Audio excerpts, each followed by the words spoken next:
Yo, my people, what's going on? Welcome back to the channel. Welcome back to Saeed TV. This is your late vibe show on a Tuesday night. Big up to everybody who's locked in. Make sure you smash that like button. Subscribe to the channel if you are new. We got my. Have I just gone there? Yeah. We got my like Haj in the building. Haj, what are you telling me? You good, bro? I'm all good, bro. I'm all good. Hope everyone's doing well. Yeah, man. Come on, man. We're here. We're here. We got my like Sally in the building. Sally, hope you're well. Everything all good? Everything's good. Just about made the stream like Fergie time. So, it's always feeling good when we've got that going on. So, yeah, thanks for having me on again as well. Hope everyone's doing well as well. Yeah, man. We got my like friend, man, Chazza in the building. What are you saying, Charlie? You good? Yeah, all good, man. I hope everyone's well. Big up everyone in the chat. Get a like in the video, man. Let's get the likes up, get the comments in, get the questions in, super chats, all that. Big up, Saeed, for the constant content, man. You're doing really well. Yeah, man. Nah, listen, man, you're doing well as well. Everyone's shining, man. That's what we want, man. Everyone's winning. You feel me? So big up to everybody who's locked in. And yeah, man, we got a lot to discuss tonight. We got Donny van der Beek, Real Sociedad. We got Pellistri. You know what I mean? I seen Haj a few tweets from you there. You know what I'm saying? My boy Pellistri. And then we got Casemiro to talk about, man. I want to start with Casemiro because I don't know, man. I feel like for me, people are starting to move to Casemiro now. A bit funny. I don't know. For me, I always like to have conversations on this channel. I don't shy away from conversations. It's all about opinion. It's all about discussion. You know what I mean? And that's what it's about. But I feel like for me, is Casemiro the next scapegoat in terms of people trying to find very, very kind of minute details in terms of maybe his passing and his, I would say, playing out from the back, etc., etc. We'll start off with you, Haj. Do you think people are starting to notice a few things? How do you kind of look at Casemiro now and his new role, especially playing with the 2 8s in front of him? Where are you kind of with Casemiro in that aspect? You know what it is, bro. I'll be real. Like, you see, when it comes to Casemiro, I don't even want to make it sound like I've got something against the guy here, but yeah, the critic that people have had on him or what they've said, I somehow agree with it. Some of it, don't get me wrong, I feel like some people have gone overboard with it and they are exaggerating it. Like, I definitely don't agree when people say like, oh, he needs to ride the bench or he's not good enough to play for Man United and this and that. But I feel like what we've seen in preseason, and of course, take it with a pinch of salt, it is preseason. Yeah, of course. Some of his deficiencies have been exposed, but to a higher scale, to a larger scale. And I feel like people are beginning to see them more and more. And I feel like that's the biggest issue that people have had with it. But at the end of the day, like I always maintain, like any top manager, the one thing they do best is they hide their players' deficiencies. And as long as Ten Hag can hide his deficiencies and we can just focus on what he specializes in, then it shouldn't really be an issue. No, absolutely, man. Absolutely. They got a super chat coming in straight away. United all the way. Big up to you. Goes, Casemiro would have ended up as a scapegoat here in Madrid as well. If we ended up winning nothing, winning covers up any deficiencies. If you win the Champions League or Premier League, there won't be any scapegoat. Damn, he's coming in with a dagger. He's saying, yo, United need to start winning. But you know what? We had a chat on WhatsApp, and Charlie, we thought we'd come in with a few pointers and whatnot. The way I look at it with Casemiro is he has limitations. I think Ten Hag is asking him to do a lot. Did he want Casemiro at first? No, he wanted De Jong. That's evident and clear. He's playing a role that probably De Jong will play in that aspect, receiving the ball. But I think for me, Casemiro, man, if you look at the large parts of last season, he was carrying, and I mean carrying that Man United midfield. For me, that's just the way I kind of look at it. In terms of defensively, in terms of aggression, in terms of winning the ball back. But the way you kind of analyze football, you have to have an evolution, don't you, Charlie, in terms of the way you play. Especially now Onana's coming through the door. We have to see football in a different perspective now, rather than maybe David De Gea and, a situation where you got to be defensive and whatnot. where do you look at Casemiro now in terms of the people online, the deficiencies that have been brought up? How do you look at it? Well, I think Casemiro's sort of strength still outweigh his weaknesses 100%. He's still a huge net positive to Manchester United. I think the intangible elements as well we need to take into account, like Casemiro brings that sort of that leadership, that experience. He scores a lot of goals as well. He scores a lot of goals. Did he get 7 goals last?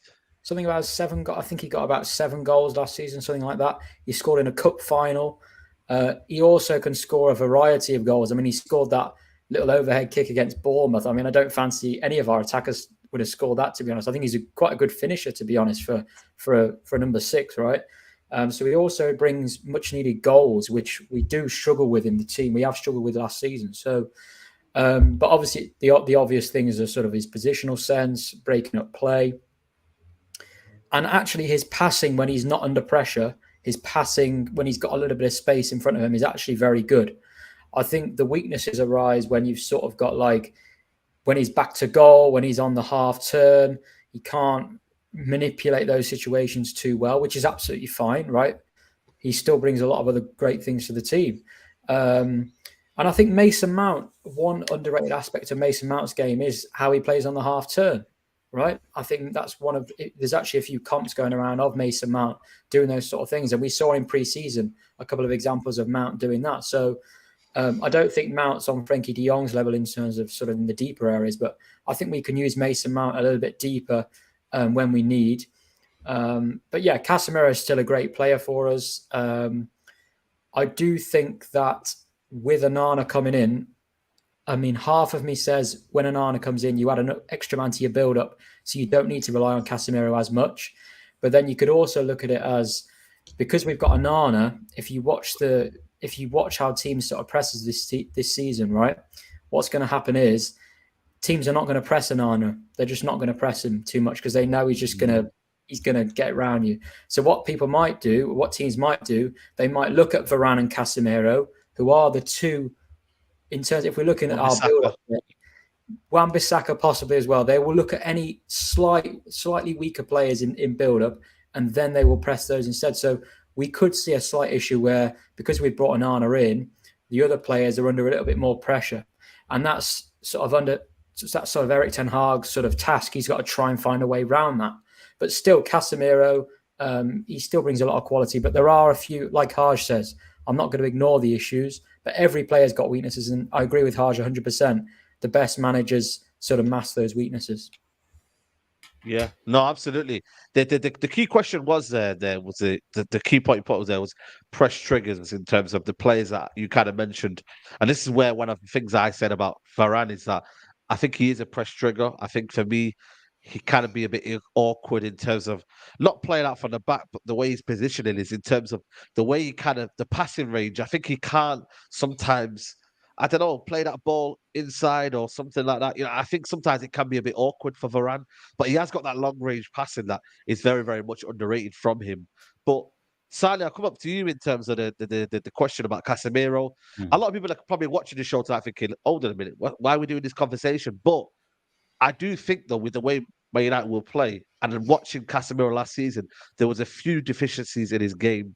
Not that I'm saying was ever his strong point anyway, but do you think it might get exposed next season in terms of the way we play, especially with the 2-8s that are more progressive in that aspect? No, definitely. I think it's a very good question because we're going to be a team that plays in the transition next season. Is Casemiro the ideal player for that type style of play? Probably not. But like Haj, like Charlie have said, good managers utilize the players they've got to their advantage. Now, I know we're probably going to get onto it, but a player like Amrabat coming into our club would be huge for us because he would help us a lot in that style of play. I'm not saying he'd usurp Casemiro, but he'd help. Like Charlie said about Varane, very languid. His passing range isn't the best, but the thing he had at Madrid was he had the likes of Kroos and Modric. That's the other thing Casemiro has as well. He's a world-class defensive midfielder, but when you have Kroos and Modric, you have two players that can carry the ball, keep the ball, beat the press, and it's not a problem. Bruno and Mount alongside Casemiro, I don't know if Casemiro is going to be able to manage to withstand the pressure on his own. But again, it depends who we sign as well. If we sign Amrabat, that's a huge signing for us, a massive signing for us.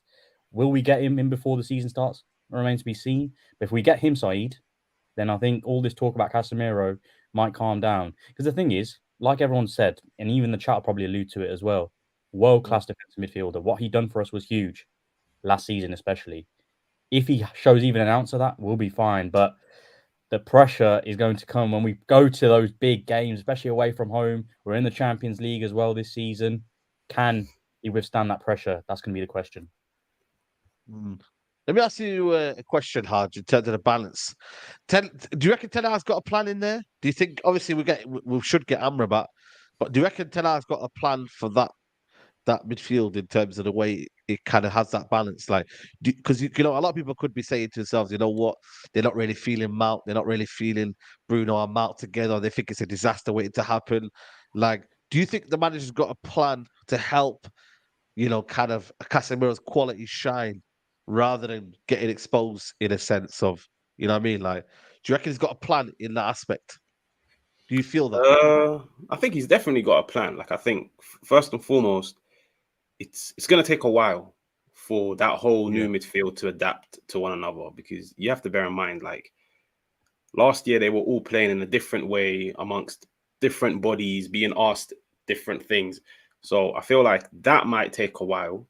But I feel like at the same time, because we do tend to have like one fullback that is inverted, I expect that fullback to carry the load of progressing the ball forwards or just providing some form of control. Because with Casemiro, it's like, it's been done before. Like, as much as people that say he does have deficiencies in possession, it's been done before. Like, he's been part of a trio where his deficiencies were just covered up, but the two bodies around him provided what he was lacking. So I think Amrabat will definitely help a lot. And I feel like in the bigger games, I think United might just be happy to sacrifice control at times just for a more aggressive play style. But in the bigger games, that's where I've always maintained, I feel like Amrabat and Casemiro will both play in the big games just to provide a bit more control. So I think Ten Hag's definitely got a plan. It's going to take a while for people to see it. Yeah, no, 100%, 100%. Got a point from Dan that says keeper drops into defense, Martinez drops in midfield alongside him as your ball player. Also, Bruno Mason dropped back to create more passing lanes. What do you reckon, Charlie? Is that something that you can see there in terms of that, in terms of the plan in midfield? Yeah, I mean, I don't know whether you guys saw it, but there was I think it was against Dortmund, but we've seen it, I think, a couple of times where in build-up, sort of like what John Stones does for City, where sort of they push the centre-back into midfield. We saw that with Martinez a couple of times in pre-season. So that's what Onana does give you. You can sort of, and I mentioned this in the thread that I did on Onana when he came, I talked about sort of, if you've got that extra body, if you're bringing in a keeper that can create that extra body and build-up, you can then push another one of your defenders a little bit higher up. And what does that then do? Well, that then gives the opposition a sort of question, that puts a question mark in their head. How are you going to deal with that? And if you think we've got, let's say we have Onana, I don't know, Shaw and Varane as part of the three, and then you can have sort of Martinez and Casemiro as the two in front, and then you can push Dalot further on. So that's something I think we could definitely see. So that's actually a great point. But managers have got to adapt. We saw Pep last season, how much he adapted, bringing Hojlund in, went from an inverted fullback to sort of an inverted like centre back DM hybrid, whatever it's called. You know what I mean? Like, it's Pep Guardiola have to adapt, and Ten Hag's going to have to adapt as well. He's going to have to adapt. So yeah, that's definitely something I could see Martinez going into it. And someone else made a great point as well in the chat about like the responsibilities of players during build-up under Ten Hag when he had Edson Alvarez as the DM in that second team after Frankie de Jong left. And that's also a great point, right? He didn't used to rely on Edson Alvarez as much to build up play like he did with Frankie de Jong when they changed system and they changed the responsibilities of build-up. They relied more on sort of Martinez and Timber, the centre-backs, to progress play. But then obviously that leaves us with the issue of obviously Varane can't do what Martinez and Timber did at Ajax. So that's why it's all about adapting. And that's why ideally we need a right centre-back that isn't Johnny Evans to come in. Oh, But yeah, man, that's another thing altogether. yeah. Big up to United all the way. He comes in here, says Ten Hag will have to make it work. He bought Casemiro for 70 million. It was 60, but yeah, 70 million, and gave him a contract worth 350k till 2027. Can't imagine him going Saudi while still being captain for Brazil. He's stuck. I mean, boy, listen, I think for me, I'm happy to have Casemiro. I think for me, he's going to be such an important component of our team. Again, it comes down to Sani, that in terms of how many technical players do we have in our team, and when people moan about maybe certain players in the squad, who do you think you're comfortable in terms of the ball, in terms of our team technically wise? Who are you kind of more confident about? Is it just only Casemiro? Is there anyone else that you think is not providing enough? In terms of Well, when we play football, it seems like we always lose it in a sense.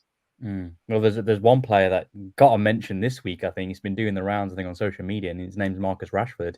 Pep Guardiola came out, said what he said about he can't keep the ball. And it's funny because if you're a Man United fan and you said that, you had a lynch mob coming after you saying, "Oh, what are you on about?" But Pep Guardiola's come and said it, and people are like, "Oh, it's the gospel," and he's not wrong, to be honest with you.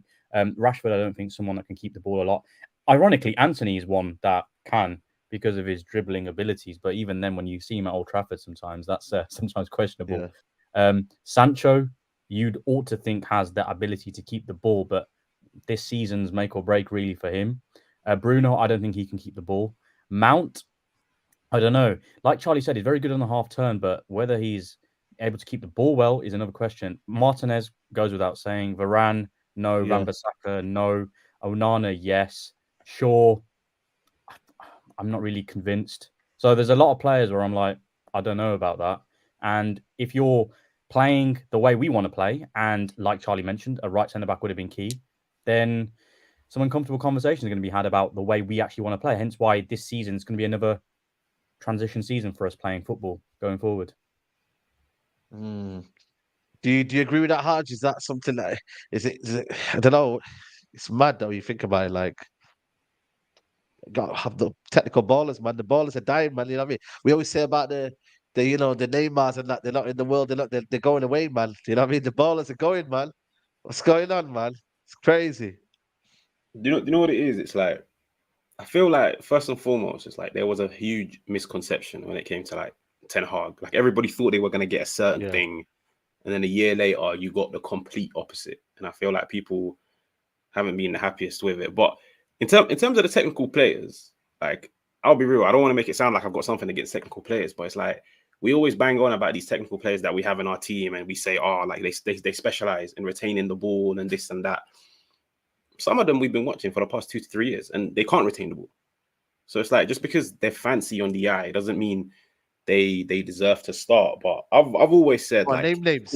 Name names then. Who do you mean? Name no, names. no. I'm not gonna name names, yeah. But it's like I'm just saying, yeah. Like, Yeah. we always rave about, like for example, like Antony. We always rave about Antony, and I'm seeing his name all over the socials because he had a relatively good game against Borussia Dortmund. But we've been watching Donny. And like, bro, Donny doesn't have the same impact. And that's why I always say, like, take it with a pinch of salt. It is just pre-season.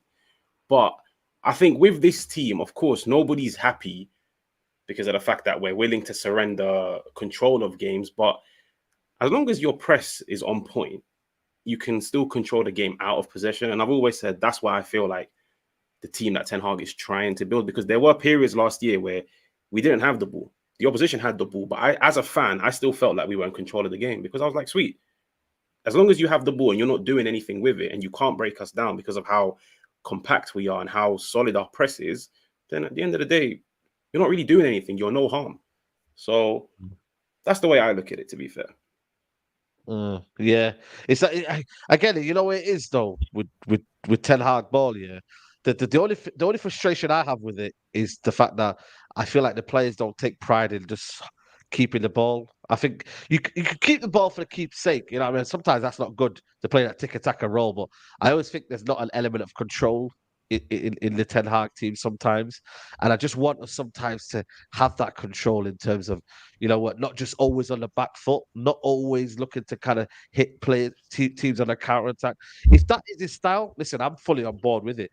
But I just always think to myself, damn man, like in a game where we're running around, I'm like, can we not just keep the ball for a little bit? Again, it comes down to profile. But maybe Ten Hag has looked at this Premier League and thought, you know what, it's not best suited to what I want to do. It's not. I will probably not win more games. I won't get to cup finals. He went to cup finals playing this way, so we can't argue about the facts, can we? And I'll come to you, Charlie, next. We can't argue about the fact because he's gone to 2 finals like that. But sometimes I feel like away from home, where it's been kind of like, damn, man, like 7-0, 6-2, you know, it's not been great in that aspect. You know, do you reckon we could get all-rounded game now with the players that we've got right now? Do you think it could be more well-rounded in that aspect in terms of having a little bit of control, or do you think it will be still the same way but just more polished? I think Onana will make a difference in our own defensive third, but I still think we've got issues in the middle third. Like I still think we've got issues there, but I think in our own defensive third, I think like Haj makes a good point about defending without the ball, controlling games sort of out of possession. I think we did that sort of away at Southampton, away at Leicester early on in the season. But I think as the season went on, particularly away at Spurs, I think that was probably the worst one, where it was not just De Gea, but De Gea was part of it, but also the attacking players, right? The ball was just being launched into thin air. Yeah. The attacking players weren't like someone just, I think Sani talks about Pep about Rashford. And it's not just Rashford because I can excuse Rashford because he's a wide player. I can excuse him a little bit more. But what about, we need a centre forward, and I think Hojlund will improve that aspect in terms of holding the ball up. But I think that game away at Spurs really proved that we can't rely, particularly away from home when we're coming up against a raucous crowd. We can't rely on controlling games out of possession all the time. We have got to have somebody who's going to put their foot on the ball. And I think Amrabat would be a good player for that, can put their foot on the ball and just take a bit of sting out of the game. Like away at Liverpool, for example. Away at Liverpool, for the first 43 minutes, I thought we were marginally the better team. I thought there wasn't much in it. And then, you know, that mad moment happened. And at the start of the second half, we should have come out and, I know it's hard at Anfield, but we needed somebody to come out. We've got experienced players in there. Let's put our foot on the ball. Let's try and take a bit of sting out of the crowd and keep it at 1-0 to Liverpool, or just try and, you know, just take a bit of sting out of the game for the next 20 minutes, because you know what can happen there. And I think, like you said, Saeed, those big batterings, if they keep happening next season, then Ten Hag is going to get a lot more criticism, and rightly so. That is a massive, massive problem that I've got for next season. If I see any 4, 5, 6s, I'm going to be very, very critical of Ten Hag, because I think somebody mentioned before about the setup in certain games, and I think he did get it wrong in certain games, which is absolutely, that's natural. You're human. You're going to get it wrong. Away at City, we got it wrong in the setup. I think away at Liverpool, we didn't react quickly enough. Obviously, the players have got to take blame as well. But we can talk about new signings all we want. Onana, build-up play, like I've been talking about before, excellence. He's going to help us a lot. But in the middle third of the pitch, when we talk about that, the midfield is where games are won and lost. That is where we need, and I agree with you, Saeed, the balance of the midfield. We definitely need Amrabat. And I still think we need another midfielder on top of that, ideally. I think we need another number 8, more of a ball carrier perhaps in there, because I think Mount's okay at it, but I don't think it's enough. Yeah, that's one thing we don't have as well, a ball carrier. You know, if you're looking at Mount, is he a ball carrier in a sense? Not for me. Bruno is definitely not. Casemiro's not. Kobe Mino, I think he's still raw. You know what I mean? And there's not really ball carriers. And again, that's another thing that I don't think maybe is in the mold of what Ten Hag wants. He just maybe wants that the different style, you know, in the final transition where you could just switch in the half space, like you said, turn, move. That's what I think maybe he's looking at, that kind of mold. But you know what it is though? Let me ask you a question, Sally. Like, do you reckon Ten Hag would know his best team this year, like in terms of where we're trying to go? Like, because there's a lot of debate about the middle third, the front three. You know, there's a lot of debate around, you know, maybe having the right balance up front. You know what I mean? Obviously, Hojlund will probably end up playing, but do you reckon Ten Hag would know his first team by now? Especially Wan-Bissaka over Dalot. That'll be question marks. The fan base might want Dalot in the team. People want Wan-Bissaka in the team. Like, where do you think the right balance is in the squad in terms of the personnel?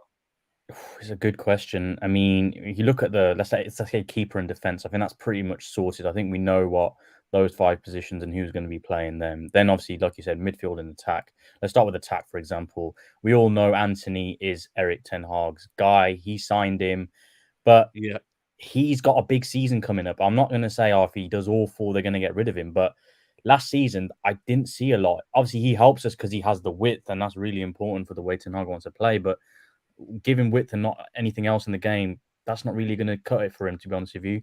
Sancho's been playing really well in the false line. Saw what Charlie spoke about on Twitter, and obviously saw your reel as well, Saeed. And I think what you were talking about with Sancho in that position was good, but is that sustainable long term? Probably not. Rashford, I think, has probably got that left side knuckle down. Hojlund, when he comes in, he will be that number 9, but again, he won't be playing every game because of the pressure. So then again, there you have it. Is that even a solidified front 3 that's going to be playing every game? If you look at the best front 3s in the league, you know pretty much which 3 players are going to be playing if they're playing a front 3, be that Liverpool, City or Arsenal. You know who's going to be playing. Whereas for us, we're still 50-50. We're still unsure. As for the midfield, I think we pretty much know it's going to be Casemiro with Bruno and Mount. But like Charlie alluded to, we need someone like Amrabat because you need something different. Like, I've always been a fan of having a 3-man midfield where you have that defensive midfielder, you have that tempo player, and then you have that more advanced number 8, for example. I like that mix that you have. Obviously, right now, we don't have that mix, but I think in this team, it would work. But the question is, will we get a player like that over the line? I don't know, because I thought we would have signed Amrabat by now. I'm going to be honest with you. I thought no one else is really in for him. If we were really serious, we would have put the money down, we would have got him. Like Liverpool, with all due respect to, people might say, Lavia, they overspent. But that's a good signing for them. People might say, they were going to get Bellingham, McAllister, Caicedo this season. But if you look at the signings they've made, it's a pretty good summer if you think of their midfield in terms of what they've bought. Yes, they've lost experience with the likes of Henderson and Fabinho, but they needed the players that they signed. And that's what we need to do. We need to sign a player of that build who can keep the ball, distribute it, and I think we'll be fine after that. But the balance is a problem. The balance is a big problem because you mentioned it, and I'm going to allow Hodge to come into this, but Wan-Bissaka, Dalot, a massive debate. I've always been more Wan-Bissaka over Dalot, but people like their attacking fullbacks, don't they? They love that Cafe style. They don't like their Gary Neville's, do they? Someone who's just solid, right? But Wan-Bissaka, for me, I think should be started over Dalot and start the season. That's a good debate, and we'll probably start it because I'm not gonna lie to you. The thing is with Dalot, he does a lot without doing a lot. And I'm not gonna lie to you. He goes. So what happens is, he beats a man. He's a good ball carrier, by the way. Very, very good ball carrier. Probably better than Wan-Bissaka. But he gets to the edge of the byline. And I'm not gonna lie to you, his crosses aren't that great. I don't think, honestly, I'm in the East stand, I'm waiting. He's on the byline. I'm like, cut it in. And the cross never either goes in or what he does is he cuts back. I just think he hesitates on that right-hand side. And I don't think for me, right now, I still am choosing Wan-Bissaka. I don't know what it is, but Wan-Bissaka for me, especially if you're playing him with Antony, has given me a bit more fluidity in that side. And I think now he's starting to understand Ten Hag's instructions a little bit more. But I like Dalot, and I'm not discrediting Dalot, but I sometimes think when he gets into the final third, I don't know what he actually wants to do. And that's where I'm like, I'm not sure. But like I said to you, we have got 2 good fullbacks. It's just, again, a preference of what you can do. But again, you know what I mean? People say Dalot's more suited. I understand that. But there's been games where he's had chances and it's not looked great. But I don't know. It's a good question to have, man. But who are you sliding with, Hodge? Who are you sliding with? Dalot or Wan-Bissaka? You know what it is? If you had asked me this a month ago, I would have said Wan-Bissaka. Because I've got issues with both, I'll be honest. Like they Dalot, do have issues, yeah. Bro, like you touched on him in the final third. He always does that shit step over. Like he done it the other day against Borussia Dortmund. It's just that shit step over and then he crosses the ball out of play every single time. Fair play to him. Scored a lovely goal, but I feel like both of them offensively are very limited.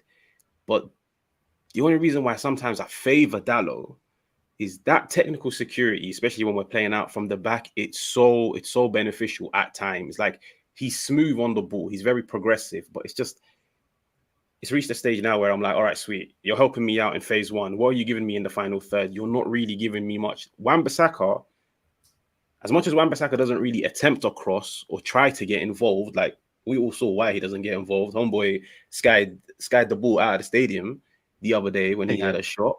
But the thing I like about Wan-Bissaka is I feel like he helps the wingers more with the constant overlaps and underlaps, which I feel like Dalot can be lacking in at times. So yes. I'm happy with both of them to fight it out this year. But if you would say to me right now, tomorrow we sign a fresh new right back, I'm on board with that.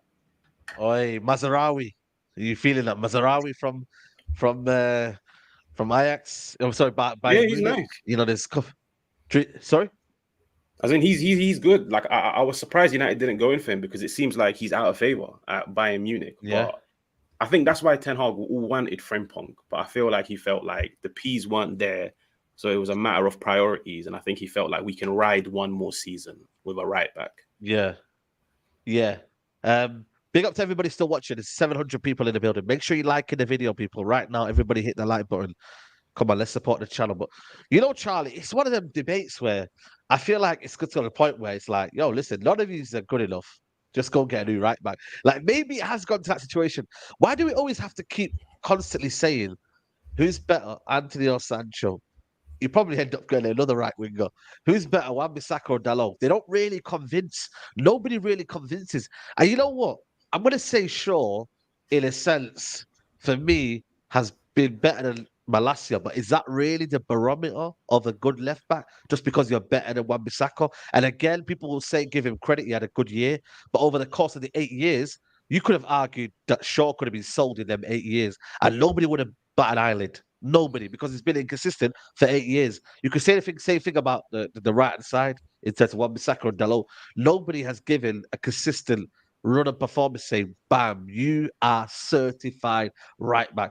Maybe Dalot, because of the fact that he had that good start to the season with before the World Cup and then he got injured. But nobody's kind of said, yo, I'm locked in. This is me, Charlie. I'm that guy. Yeah, I mean, I've always preferred Dalot, and I still do. I've been telling people for a long time, I still think Dalot's better. I don't think Dalot's elite, but I do think Dalot's better. Like, I think if you look last season, just to bring a few stats into it, I think Wan-Bissaka won around 90% of his one-on-one duels, which is up there with the best in the world, right? We all that passes the eye test, right? We can all look at, if we go back and watch the games, you look at that stat and you think, fair enough. But if I was to ask you guys, I know these stats can sometimes be manipulated, blah, blah, blah. But if, let's say, Wan-Bissaka and Dalot, they're both playing on the same side. They've both normally got Antony in front of them. So it's quite a fair comparison, right? If I was to ask you, to the nearest 10%, how many one-on-one duels did Dalot win last season up against his winger? That's a good one, you know. Percentage, yeah? Yeah, to the nearest 10, like 5-10%. Like, just what do you think? I'll go 6. I'm gonna say, yeah. What, 6%? 6 I'm gonna say, no, 6%. No. I thought you said 60. I thought you said 60. I'd say about 65%. Oh, sorry. I misunderstood. Oh, you meant like the number of ones he won across the whole season. Oh, sorry, yeah, no, 65%. 65%, I'm going to say. I'd probably go... Well, yeah, I said 6 out of 10. So cool, yeah, I'll go 60 as well. What are you saying, Sonny? I'm saying 40%. 40%? Mm-hmm. Well, it was around 75%. Okay. Now, that shocked me a little bit. Surprising. That shocked me a little bit. And I think the season before, it was about 20%, at least 15-20% lower, right? Now, you could argue Antony has had obviously, we don't know the accuracy of these stats. Like, Antony might have had a difference because he might have been supporting Dalot a little bit more, so the duel wasn't so difficult for Dalot Like he's got a bit more support on that side, right? So we'd have to look more deeply into it. But that was around the stat. Now, for me, if you look at the other things that both of them offer, I think Dallo is better positionally for me. I think he's better in the air. I think he defends the box better. I also think he's better on the ball. He passes forwards better. Standing tackle, you think? Because that's what it's defending. In the air. Or like if something comes towards Dallo, sometimes if something comes. Oh yeah. I'm with you on that one. Wan-Bissaka's terrible. Box, or even at his level, Wan-Bissaka, he struggles to get like his foot out to clear that. He's not the best, whereas Dallo tends to get a decent clearance on it. And then if you think about crossing, I don't think either are particularly any good.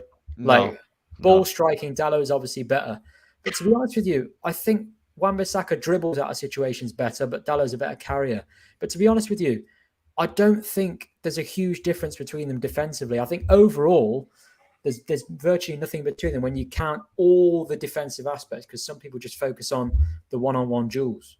But I think Dallo's you could even argue Dallo is a better defender overall. I know that's quite controversial, but like if you look at all the aspects for me, and then I could argue Wan-Bissaka is just as good as Dallo in the final third, because I don't rate Dallo, and a lot of people say he's an attacking right back. I don't think Dallo is even that good in the final third. I just think his ball striking from time to time is good, but he's crossing, as you said, Saeed. He's our best ball carrier. He's our best ball carrier for me. And he crosses the ball, and like he nearly hits me. He nearly hits me. It's like, what was that, man? You know what I mean? What was that about? What was that? But I feel comfortable. Sorry, go on. We say something there, Haj. No. Carry on, man. Oh, sorry. I feel like for me, I feel comfortable more with Wan-Bissaka, only because I think standing tackle, he's more aggressive in that aspect. He's also not suspected of kind of be beaten 1v1. Dallo has improved on that 1v1 defending, but I don't know. I just feel a bit more comfortable with Dallo. I just don't know, man. I just think you look at that game against Liverpool, Anfield away. Why was he out of position? You know, did you see the intelligence Fred was marking his man, and I was like, where are you, Dallo? And I think he has them moments. I think Wan-Bissaka, he can be caught out in terms of concentration, but in terms of positionally, I think Wan-Bissaka sometimes can get himself out of position where he can have that long marauding kind of feet, and he can just slide his way out of it. But again, we're thinking about things that should be good.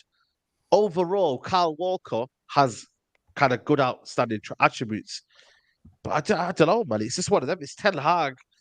You know, he's giving Dallo a new deal, so he must be the new right back for a couple of years, and that is something that the managers wanted. You know, we have to just see what happens.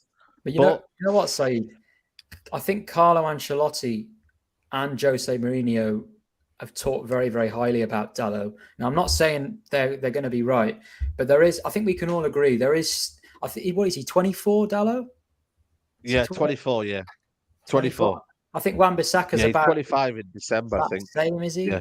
Wan-Bissaka about the same age. So let me check now. I think Wan-Bissaka's 25 now. I think. Bro, I didn't even know. Yeah, 25. I didn't even know Dallo was 24, fam. I thought he was like 2021. Hey, no, he came in at Saudi, fam. He came.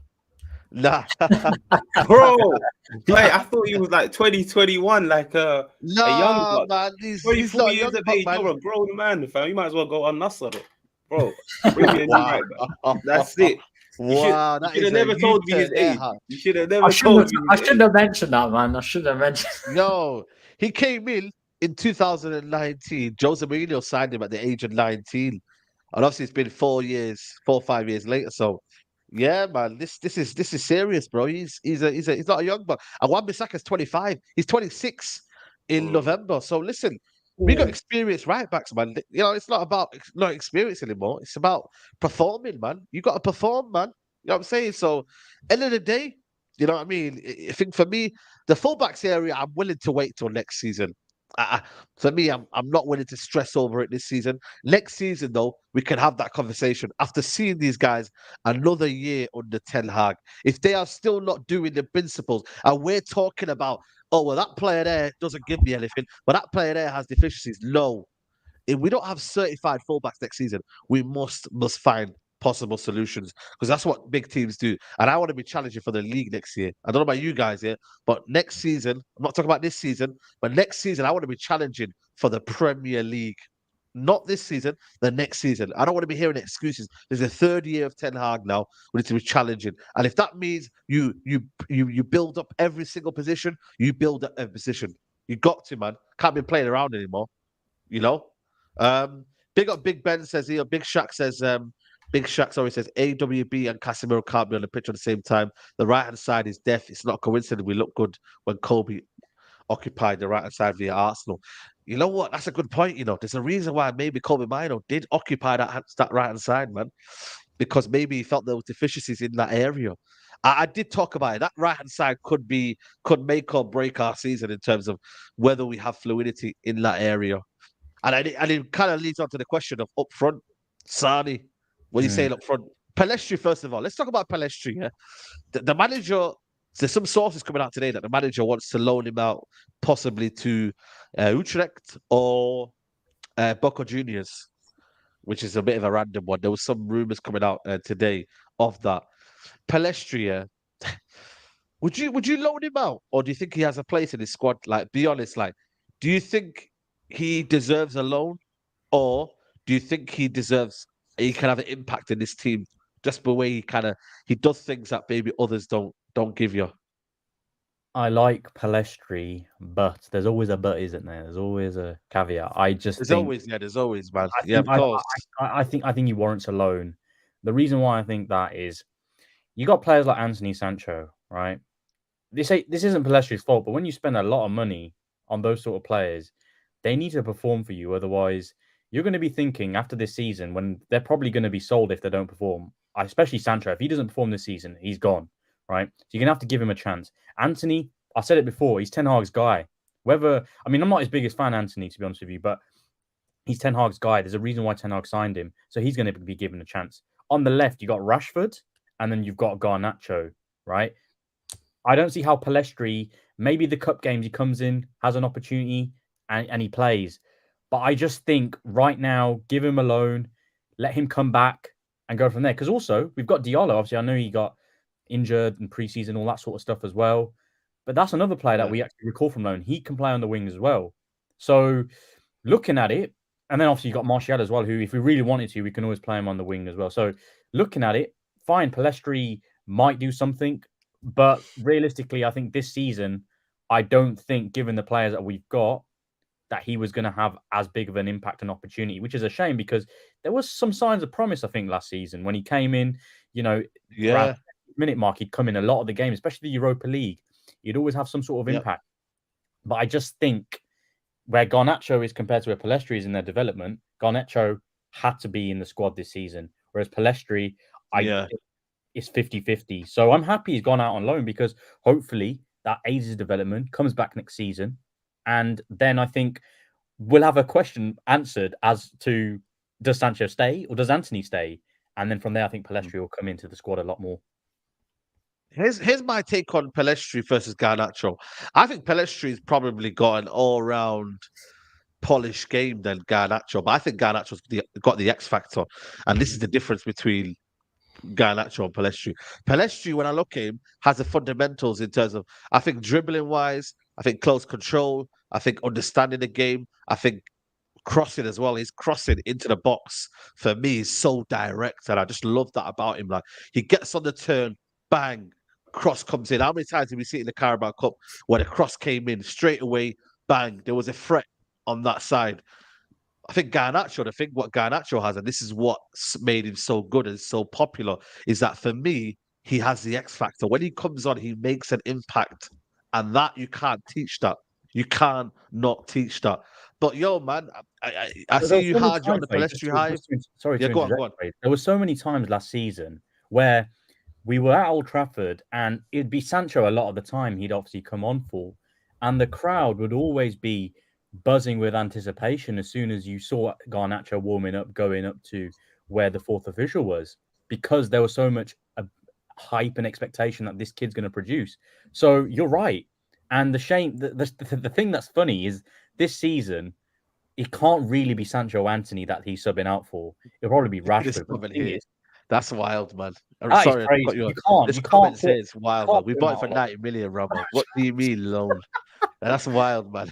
That is crazy. That's like Lukaku levels when Chelsea got rid of him, put him on loan. Like, we can't afford Bro. that. We can't afford that. But listen, Garnacho, I'm hoping to see a lot more of him. But I mean, I think I saw your predicted first 11, didn't I think, Saeed? And you put him starting, didn't you, Garnacho?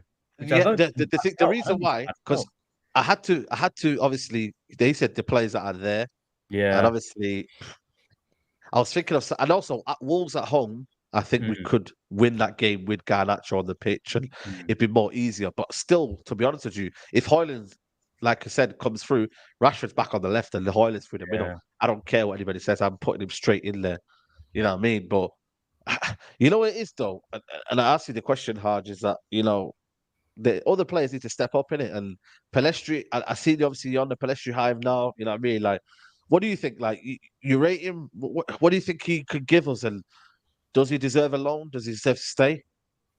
No, I like him. I'll be real. Like I wasn't too familiar with his game last year, but what I Yeah, saw towards the end of the season and pre-season, I like it. But fam, the only reason why I like it is because like, we've got hella bums on the wing at Man United. Yeah, that's the only reason why I like it. But personally, with Pellistri, I don't think he'll be given much of an opportunity because I feel like this year is going to be huge for Garnacho, and we're relatively stacked out wide here. But what I would say is, if it's a shit loan, like to a relatively poor league or to a poor team, I'd rather just yeah, keep him at Man United. Like I want a solid loan, whether it's Spain, Italy, or even in the Prem, somewhere where he can actually test himself. But if we were to keep him, bro, I'm more than happy because at the end of the day, I saw the way we utilized Garnacho last year, where he was like an impact sub. And there were even periods last year where Garnacho was on the pitch and I was still sat there screaming,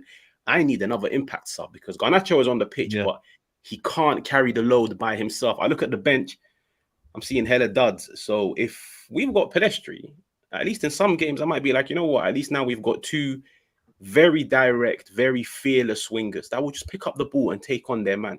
And there were times last year where we needed that. So two is better than one. Yeah. I got a super chat here, man. I feel like I've been answering this question a lot this week. H190 says, why do United fans talk about money issues, but you are spending crazy? Eric Ten Hag has spent 450 million. So time for a title challenge. No. Listen, I'd love to be in a title challenge, but I don't think we're ready yet. I can't just put out expectations that I think for me are not possible. Um, City are miles ahead of us for me in this minute. Um, what you spend doesn't necessarily mean you should then challenge. Like Antony was 90 million. Is he worth 90 million? No. Is he a player that could raise us to a title? Not on his own as well. You need more. We don't have the necessary depth for the team. We are trying to build that right now. So, listen, money doesn't always equate to titles. If that was the case, then Man United would be winning the league 10 years in a row for the last 10 years. But we spent £1 billion. So why we have not won the league yet? So that tells you everything, man.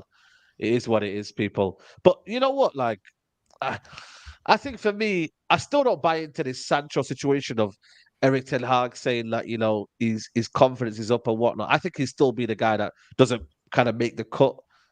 Antony will, Garnacho will, Rashford will, and then you got Hojlund in there as well. So I don't know, Charlie, man. What do you think in terms of the front three and just in general, Pellistri? Because you look at the loans. He went to Spain a couple of years ago. He went to was it Espanyol or was it what was the team that he went to? Alaves, Alaves. Alaves, yeah. Alaves, yeah. I don't think he played well there, to be honest with you. Where is the actual loan that he could go? Because I don't know. When you look at impact subs like Pellistri, I don't think will be looking at himself thinking, you know what, if I can be an impact sub when the game's not going well, I could be that kind of guy. I don't know. Like, what do you think? I don't think Pellistri is going to get enough minutes here. And then you look at Ahmad.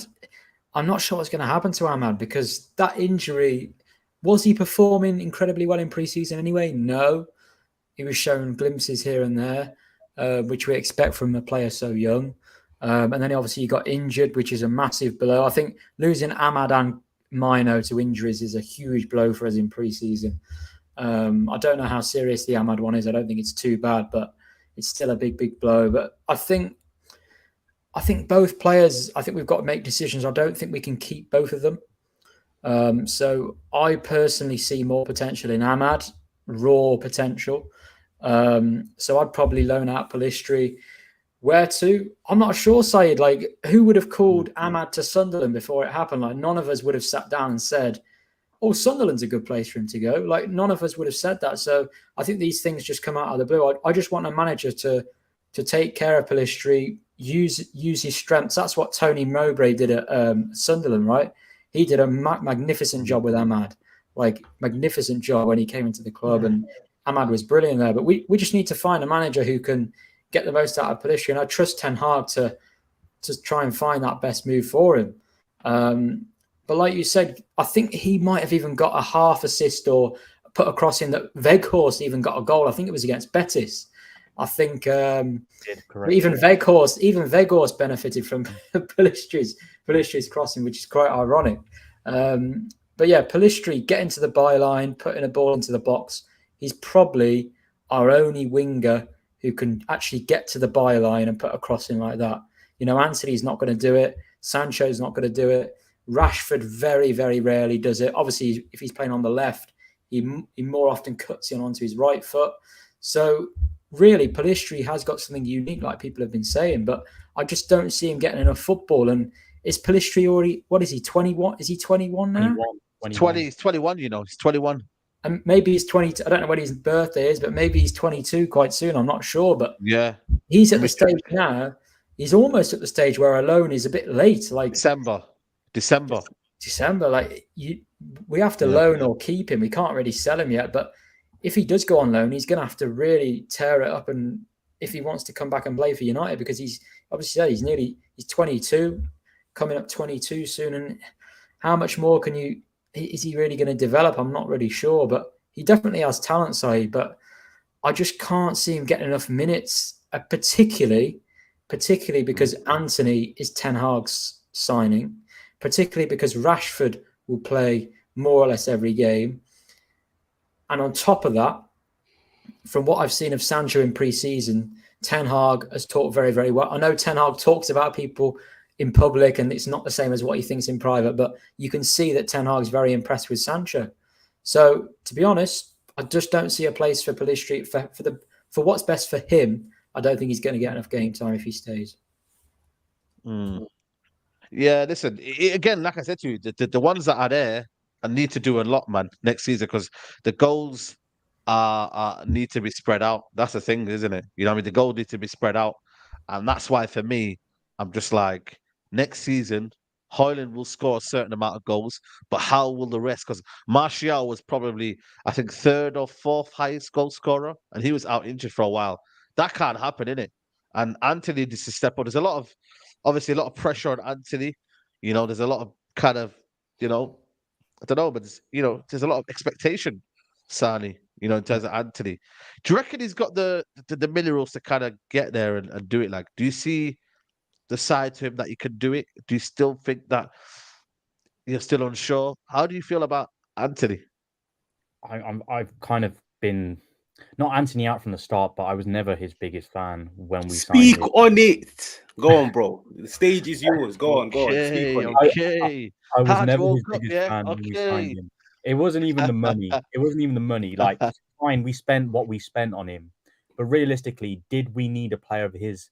I don't know if you want to call it attributes, whatever he does. I just don't see it. I really don't. Like, people talk about width. You put me on the right flank, I can give you width if you want. I'm not even talking about my waistline. I'm talking about on the flank, right? So what I'm saying to you is, Antony, fine.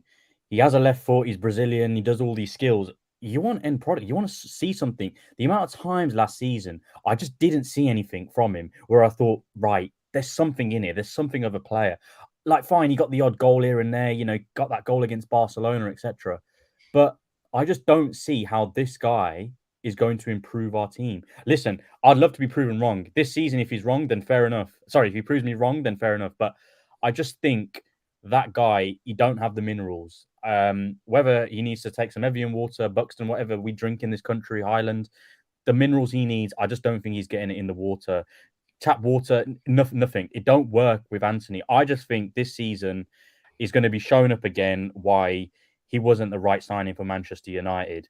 So, listen, I know Harge has probably got a lot to say on it as well, so I'm going to pass the baton on to him. But Antony, Oh, he's ready. He's ready. I don't think he's got the minerals. Yo, you know it is.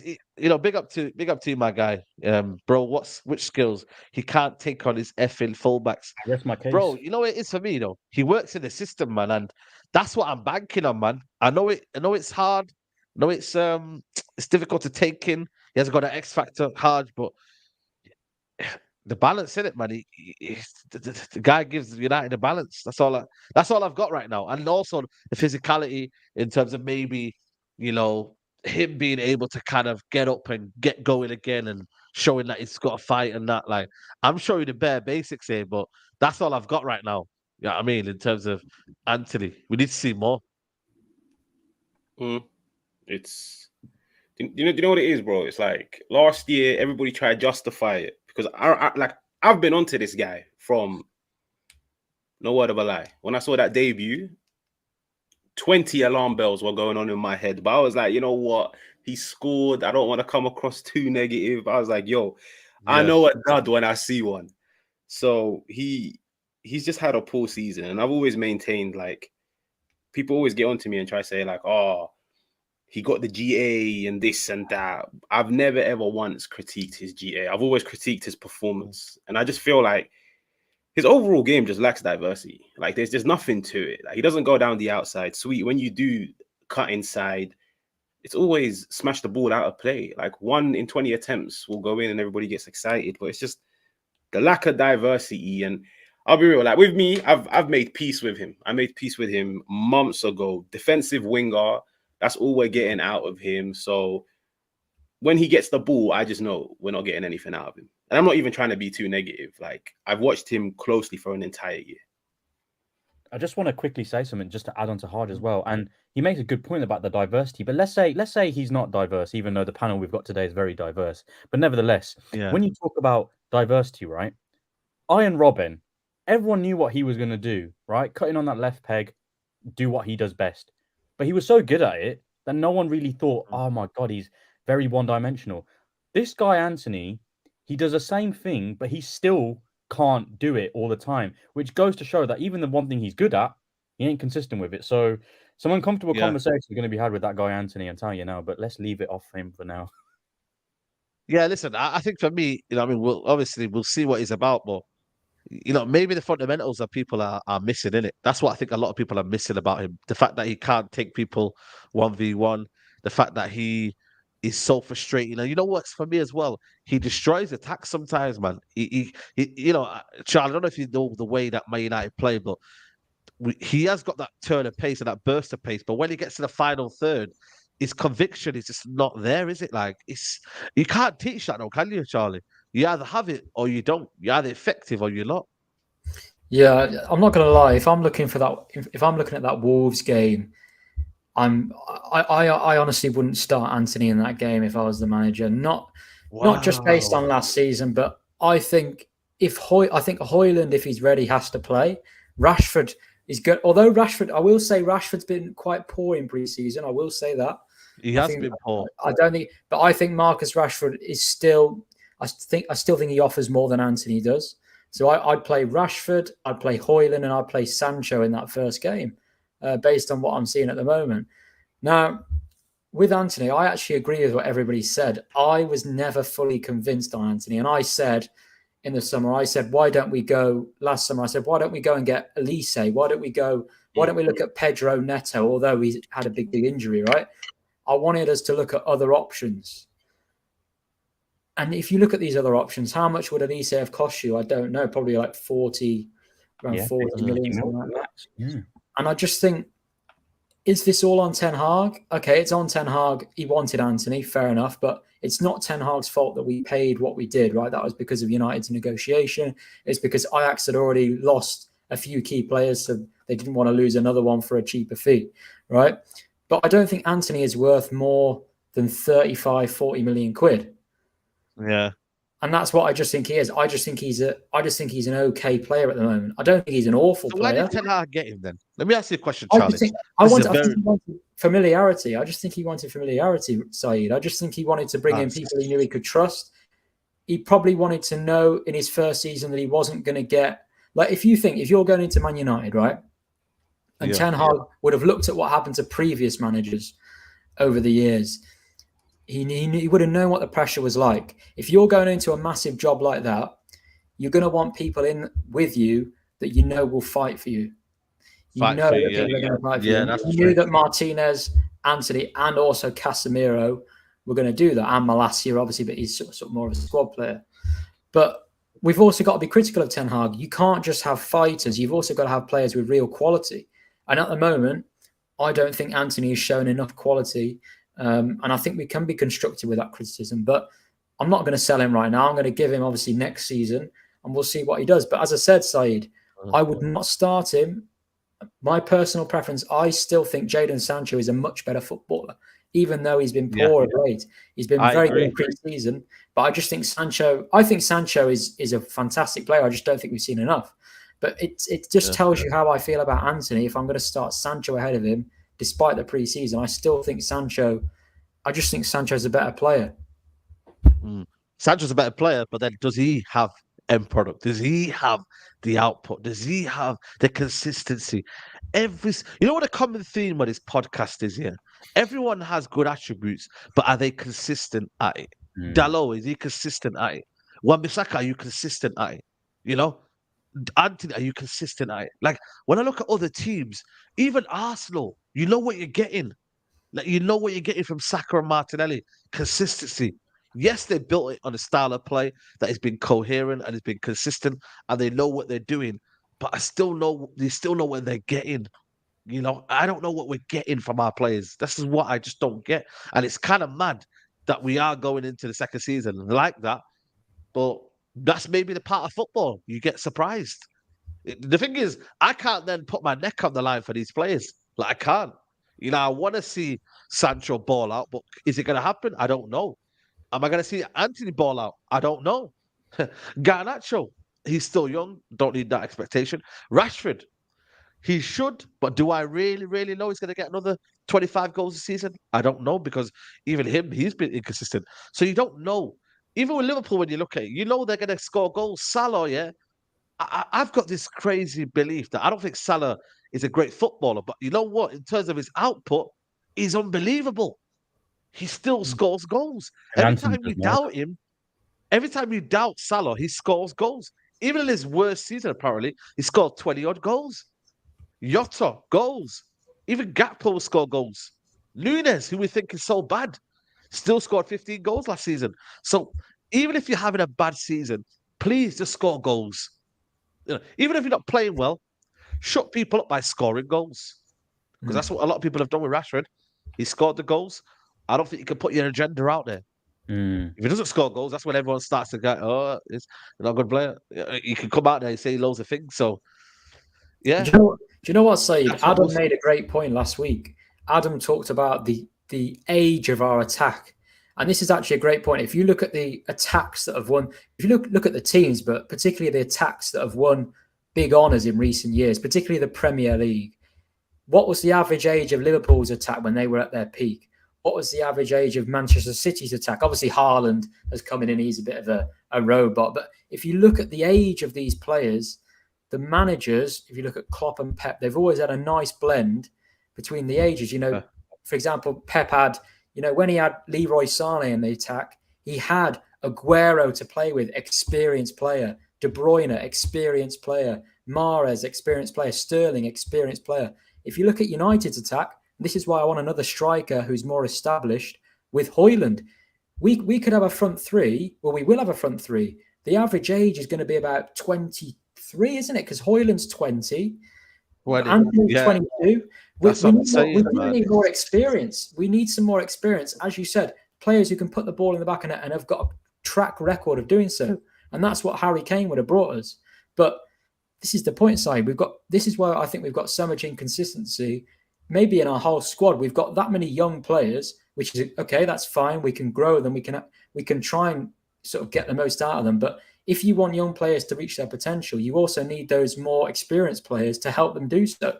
And that's what Casemiro has helped. That's what Varane has helped. That's Anana's quite an experienced player now. Martinez. So, but I just think we need more in it. We need a more experienced striker as well, Saeed.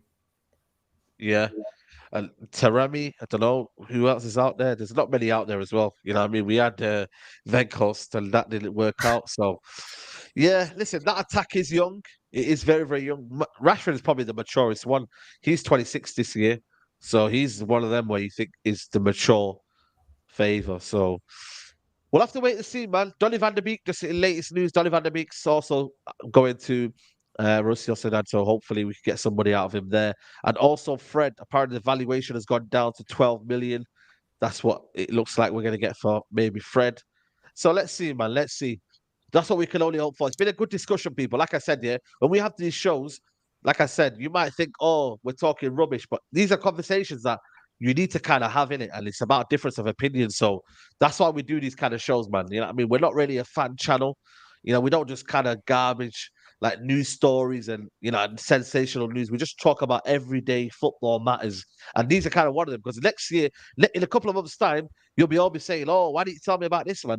I didn't know this was going to happen. Well, we did conversate about this, you know, in the summer. So, yeah, man. A couple of super chats before wrap up. H192 says, you slate Nunes, so we need the same energy for Hojlund.